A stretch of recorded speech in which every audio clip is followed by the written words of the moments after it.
Ready? Yep. Here we go. Hi, boy. So, my first question to you, how did Man of Action get involved with the show? Jeff Loeb contacted us. Let me preempt. Hold on a second. What's Man of Action? Man of Action is my company. It's myself, Joe Casey, Steve Siegel, and Duncan Rulo. We started in about the year 2000. We created Ben 10, Generator X, a couple of little cartoons people might have heard of. So Jeff Loeb had come to us once Spidey was starting up and said, you know, we'd like to have you guys on board to support the writing staff and basically be story editors and producers. Just to follow up on his question, is it true that you all met while doing the X-Men books? Oh yeah, we all met. Steve and I were doing the X-Men, the main titles together. Joe was doing Cable and Duncan was drawing. So that's how we all got to know each other. They all live in LA, I live in New York. And so they were already part of a comic book community and kind of got to know one another. So, but yeah, that's how we met. We met on X-Men, then we all went to Superman together. So we've been together, we've known each other for a long time. We worked together sort of unofficially for pretty much 15 years, but then we made the marriage official in about 2000. So you've been working on this series for a while now, right? Mm-hmm. And I remember when the announcement first came out, they said it was going to come out in fall 2011. Were there changes between then and now that they pushed back till now?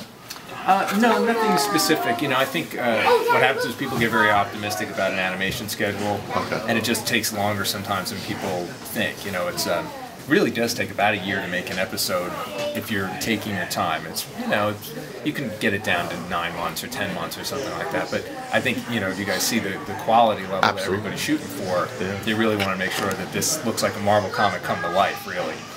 So it wasn't it was just a schedule shift just because people realized, okay, it needs a little bit more time, but not because of any changes or anything. Yeah, I was just amazed watching the cartoon, the attention to detail, the way Spider-Man's mask moves and everything. It's just, you know, I mean, you get to see that you guys put really a lot of care and detail into it. Yeah, the guys are fantastic. The directing is awesome, and Eric Domsky and Alex Soto. I mean, those are the key guys working on the show, and all the storyboard artists. They really, really work very hard because we give them some pretty dense scripts with all the comedy and all the cutaways and all that stuff. So they do an awesome job of it.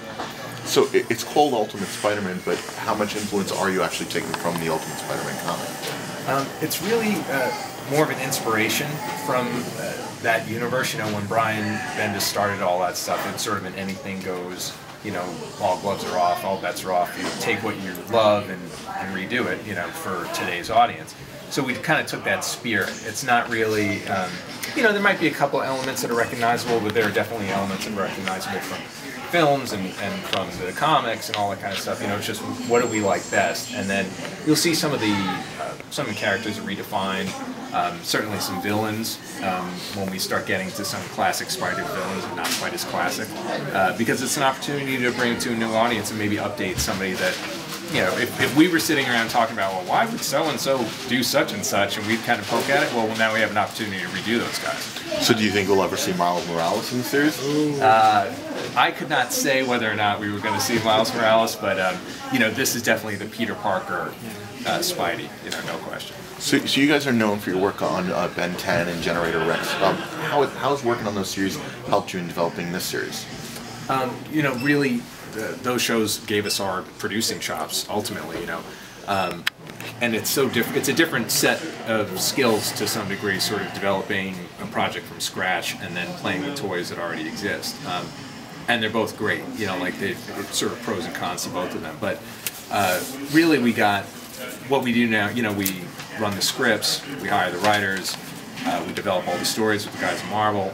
We're in on the voice records. I mean, we're with the script all the way through to the end. Really, we review the animatics, and we had gotten all those skills over the course of working at Cartoon Network. From going from the script to the finished product, was there anything in the script that may have gotten cut? Oh yeah, there's always stuff that gets cut. You know, it's anything that broke your heart to get cut. There's always jokes that we have to kill. In this particular episode, I don't think so. I mean, Paul had done such a great job, and he worked a long time on this pilot because there was so much information to get in. You know, just in case somebody on the planet maybe did not know who Spider-Man was, but to establish our universe and what we were going to do, it happens all the time. And we found sort of a comfortable page limit that works great. That gives it enough air for all the comedy to really come through. So sometimes you leave stuff on the floor, but what's nice is you just kind of tuck it in the side file, Right. And then when they go, wait, we're a little bit short, you can bring that stuff back. I have a brand new joke that I wrote 5 months ago, so it always works. So there are a ton of creative people involved in this production. I mean, you've got everyone from Joe Quesada to Jeff Loeb to you guys at Man of Action to Brian Bendis, Paul Dini. How do you guys all work together? How do you all find your role without stepping on anyone's toes? That's an awful lot of cooks in the kitchen. Things like that. Cage match. That's just how we go right in. Chairs are allowed, tables. It's great. Noogies. Yeah, it's been a really great experience. I mean, when Man of Action came in, some of the stuff had already been said. Jeff had already been working with Brian and Paul, and the sort of initial cast had already been set. So we came in, and it's just been fantastic. Joe really sets an awesome tone. Quesada. He wanted to do a fun show that is a Marvel comic come to life, but really appeals to kids. He's doing such a great job of straddling that line between our older fans and our younger fans, and how do we get new fans. So that's part of his job. And then Bendis has just got all the experience and all the pratfalls. So what he went through in reinventing characters, and well, we did this and this worked, and we did this and this didn't work, which is great. Paul is, like I was saying before, is just a master of animation. I mean, he's like animation god. So he's got so much experience and so many great ideas. So when we're all together, it's like literally we're all in this big room. We pitch out stories, and we see what sticks. And if try to not hold on to things too dearly. If the rest of the room says that's really a crappy idea, you're just like, oh, okay, maybe I'll sit down for another show. And Brian had put some prior experience when he worked on the MTV Spider-Man cartoon. Is that right? Oh yeah, sure, absolutely. Even though this, again, it's such a different project. It's so different from all the other iterations of Spider-Man. But yeah, I mean, we're working with, and Loeb, of course, too. Loeb has worked in all sorts of TV. So Jeff really wanted to run this cartoon like a writer's room, which is actually not common in animation. So much animation is done with story editor, works with their producers, and then they sort of send out outlines. We write all the outlines, we co-write the scripts with the writers. It's like a very tight relationship that we have with the stories as they move along. So being that they had these people in before they called you guys in, what were the particular strengths of Man of Action that they were looking for, that they wanted to bring you into this project for? I think, because what we deliver with, with Ben especially is high adventure that appeals not just to kids, but, and I'm very happy to say this, I have a lot of dads that come up to me and moms who are like, we can actually watch your show. And they know that we can sort of straddle the line and have like a fun adventure show. And we love animation, so we're doing stuff that we would want to watch. We don't write down to kids. We always make sure that we treat the audience with respect. And I think that, Loeb knew that he was essentially getting a writer's room in a box. You get Man of Action. It's 4 of us. We have 4 different ways of approaching a project. Joe Casey's version and the Duncan version and the Steve version of mine, they're all so different. So you've got guys who will bounce ideas off each other, and we have such a good working relationship because, it's like working with your brothers. I mean, we've been together for so long. It's really easy for us to kind of rip through stories, and we disagree like everybody, which is fine, but you end up getting, instead of that lowest common denominator where sometimes it's like, okay, we have to reduce everything to make everybody happy, we tend to fight our way up to something cooler. Right. So it's been announced, that Nick Fury, now having recruited Spider-Man, is going to make him part of a team of young heroes, and the names mentioned have been White Tiger, Power Man, Iron Fist, and Nova. That's sort of an eclectic bunch of characters. How did you pick those characters? Well, actually, that is one of the things that we sort of inherited when we came on to the show.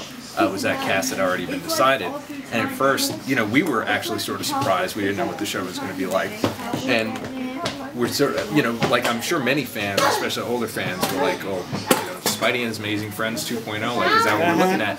But when you see them in action and you see the way they work as a group, they really are his superhero-powered contemporaries. Like, they are basically his super classmates, and S.H.I.E.L.D. is super school, and it works so well. Nova, to me, is actually a breakout character. He's unbelievable. He's so funny. All the voice acting on everybody is great. And we really came to love those characters. Iron Fist and Power Man and White Tiger, they all sort of pull at Spidey's personality in a different way. They all appeal to, Nova appeals to his sort of wild side, and White Tiger appeals to his more studious, Peter Parker side. And, everybody's got an element that they bounce off of him really well. We've seen in the comics in the past that he has sometimes joined teams or flirted with joining teams, and then at some point decides it's not for him and just goes off and does his own thing. Is the team aspect definitely a permanent part of the series, or is there a chance that he could just go solo again? What's great about what we were allowed to do with the show is that you'll see Spidey solo episodes, you'll see Spidey with just one of the guys, you'll see Spidey team-ups with other Marvel characters, and you have to get a little bit of a hint from it, from the pilot, where there's Iron Man shows up, Thor shows up, that was awesome. And sometimes it's the whole team, which is cool. So one of the nice things about this, and you'll see it in the second part of the pilot tomorrow, it is not a given that just because they hang out together, they're all friends. And it's been really nice that we could actually put an arc into this first season, of Spidey getting to know these guys and learning to be a leader, which is he's used to being a solo act. So now all of a sudden you've got 4 new people you've got to deal with, and Nick Fury and Agent Coulson, all these extra guys. And Spidey goes through an arc, which is pretty great.